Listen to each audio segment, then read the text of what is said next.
Hi, teachers. Initially, I was going to create a video for students to use asynchronously, but I thought better about that. And I know every teacher likes to do their own thing in their own way.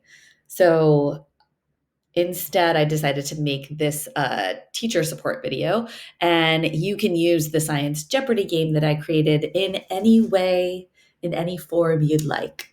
So this is a game that's going to help your kids with the science lingo, the terminology, some of the ideas that they've learned about waves and wave properties to help them prepare for the upcoming assessment. So you can invite your students to play alone, although I always find it hard not to cheat when I'm playing Jeopardy alone. You can invite them to play with a partner so that they have somebody that they're playing against and somebody to hold them accountable and ask questions to if they're confused about one of the terms or one of the ideas. Or you could even set them up in breakout groups so that they can play in their own separate breakout rooms. I'm envisioning that. I've never tried that before, but I'm envisioning that, and that could be really cool. If you choose to do it in breakout rooms, you will need to nominate an MC for each group. And believe me, kid scientists love to be MCs.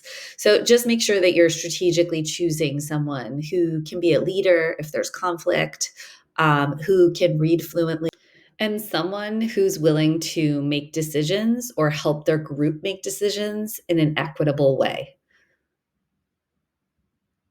So once you've chosen how you're going to play and your kids know how their group is going to operate, you'll click on this link and it will bring you to the Jeopardy Labs website.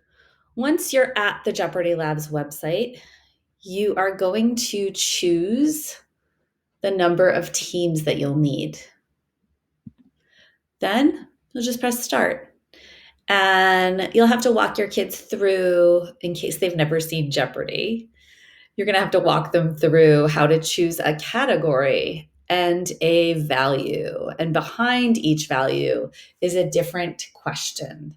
So we have wave lingo, waves of sound, light waves, symbols, codes, and signals.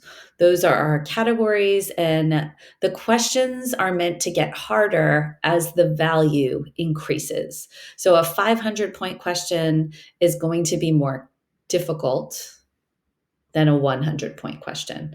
So say they choose wave lingo for 300. You click on that box. You'll want to walk them through this. And I've tried to include some diagrams so they can use the diagrams to help them in case they forget what some of the vocabulary means. So this clue is the distance between sea level, which is at rest, and the highest point on a wave or the crest of a wave. And if you're not sure, you don't remember what that word is or that term is, you can always look at the diagram to help you. When everybody's ready and they all have their answer or time is up, you press the space bar to reveal the correct answer, and it will give you the correct answer in the form of a question. I never require that of my students, but it's completely up to you how official you want your Jeopardy game to be. So teachers, I hope this is useful.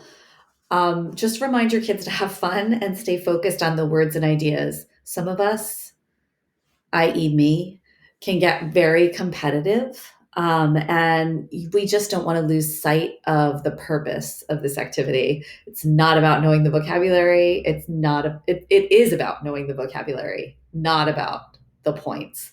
So you're going to want to make sure you reiterate that point to your kids because some of us can get lost in the competition.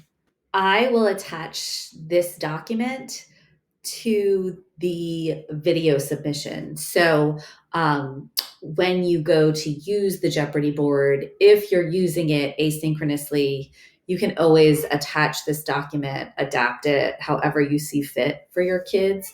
But you also have the link to the Jeopardy Labs. on waves and wave property at the top here.